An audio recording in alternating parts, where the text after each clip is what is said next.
ఏర్పాట్ల గురించి ఎంతవరకు 30వ తేదీన జరగబోయేటువంటి శ్రీ స్వామివారి చంద్రోదయ కార్యక్రమం సంబంధించి మనం భక్తులు 1,50,000 వరకు రావచ్చినటువంటి ఒక అంచనా ఉంది. ఆ మేరకు లాస్ట్ ఇయర్తో పోల్చుకుంటే ఇప్పుడు ఎలక్షన్ టైం అప్పుడు తక్కువగా ఉన్నారు. మరి దానికోసం అదనంగా ఏర్పాట్ల కోసం మనం కొత్తగా ప్రధానంగా సామాన్య భక్తుల కోసం ప్రసాదం స్కీమ్లో 3 ఫ్లోర్లతోటి 5,000 మందికి క్యూ కాంప్లెక్స్ కొత్తగా ఏర్పాటు చేశాము.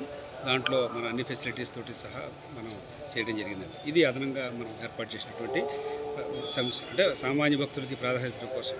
అదేవిధంగా ఎర్లియర్గా ఉన్నటువంటి క్యూ లైన్ సంబంధించి కానీ మిగతా అన్నీ కూడా రిపేర్ చేస్తూ విత్ ఫ్యాన్స్, టాయిలెట్స్ అన్ని ఫెసిలిటీస్ ఉండేలాగా అన్ని ఏర్పాట్లు చేసుకున్నాము.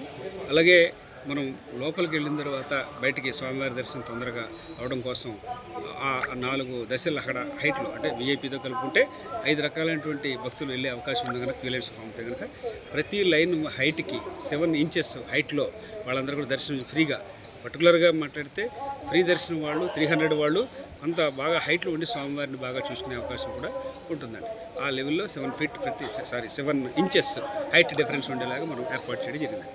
ఇక స్వామివారి ప్రసాదం ఖచ్చితంగా ఈసారి మా మినిస్టర్ గారి ఆదేశాల మేరకు లడ్డూని బయట ఉచితంగా అందించడానికి అన్ని ఏర్పాట్లు చేసుకున్నాం. అలాగే రెగ్యులర్గా ఇచ్చేటువంటి కదంబాన్ని దద్దోజనాన్ని ఉదయం నుంచి సాయంత్రం వరకు కంటిన్యూస్గా ఏర్పాటు చేస్తాం. అలాగే బటర్ మిల్క్, చిన్నపిల్లలకు పాలు, బిస్కెట్స్ మా మినిస్టర్ గారు ఇచ్చినటువంటి ఆదేశాలు ఖచ్చితంగా అందరి భక్తులకు అందించడం కోసం మనం అన్నీ కూడా ముందు క్యూలో పెట్టుకున్నాం. ఇవన్నీ మనం ఇతర భక్తులు మనకి ఇక్కడ దాతల రూపంలో ఇచ్చేటువంటి వాళ్ళకి అదనంగా దేవస్థానం తరఫున మనం ఏర్పాటు చేస్తున్నామండి. వాళ్ళందరినీ కోఆర్డినేట్ చేసుకుని మనం మిగతా కార్యక్రమాన్ని ఏర్పాటు చేసుకున్నాం. అలాగే ట్రాఫిక్ కట్ కూడా వారి పోలీసు వారి సహకారంతో కలెక్టర్ గారు అలాగే నిన్న హోమ్ మినిస్టర్ గారు రావడం జరిగింది. గ్రూప్ ఆఫ్ మినిస్టర్స్ ఇచ్చిన ఆదేశాలన్నీ కూడా మనం తూచా మనం మ్యాక్సిమం అవకాశాలు ప్రయత్నం చేస్తున్నాం.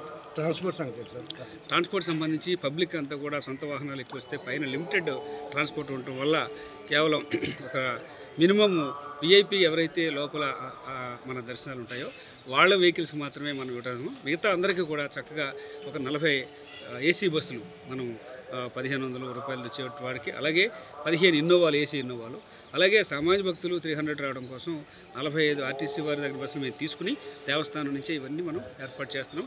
ఇది షటిల్ సర్వీస్ కింద అప్ అండ్ డౌన్ నుంచి pickup points, downhill points అన్నీ కూడా పక్కగా మనం ఏర్పాటు చేయడం జరిగింది. సార్ సేవల గురించి పాయింట్లు పెట్టారు కదా సార్, వాళ్ళకి ఏ విధంగా ఇబ్బందులు కలగకుండా ఇప్పుడు మనం మధ్యలో క్యూ లైన్స్లో ప్రధానమైన అంశం ఏంటంటే మనం వాళ్ళకి మజ్జిగ కానీ బటర్ మిల్క్ కానీ ఇచ్చేటువంటి ఒక సెపరేట్ వేని ఎక్స్క్లూజివ్స్ ఏర్పాటు చేసి, అలాగే ఏ వాలంటీర్స్ మన దగ్గర చాలామంది ముందుకు వచ్చారు వాళ్ళందరినీ ఒక స్ట్రీమ్ లైన్ చేసి ఒక డిప్యూటీ కలెక్టర్ గారి ఆధ్వర్యంలో కమిటీ ఏర్పాటు చేసి ఇలా ప్రతిదానికి ఒక కమిటీ ఏర్పాటు చేసుకున్నాం. ఆ కమిటీలో దీన్ని మానిటర్ చేస్తారు.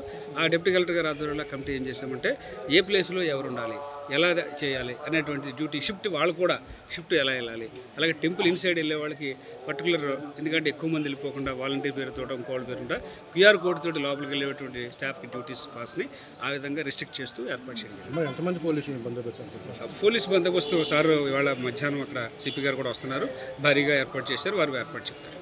సార్ ముఖ్యమంత్రి గారు పట్టు వస్త్రాలు సమర్పిస్తారని లేదండి, అది యాక్చువల్గా సహజంగా మనకి ఇవ్వడానికి అవకాశం ఉంటుంది. అయితే మినిస్టర్ గారు రాలేదని సమాచారం, ముఖ్యమంత్రి గారు రావట్లేదనే సమాచారం మాకు ఆల్రెడీ మా కమిషనర్ ఆఫీస్ నుంచి వచ్చినందువల్ల బహుశా మా మినిస్టర్ గారు నామినేట్ చేస్తారు, మా ఎండోమెంట్ మినిస్టర్ గారు కానీ లేదా జలమంత్రి గారిని మనకి ఇస్తారన్నమాట. వారు పట్టు వస్త్రాలు డిగ్నేట్ ఆర్డర్ వస్తుంది, సాయంత్రంలో మనకు వస్తుంది, అది రాగానే మీకు తెలియజేస్తారు. Okay sir, thank you.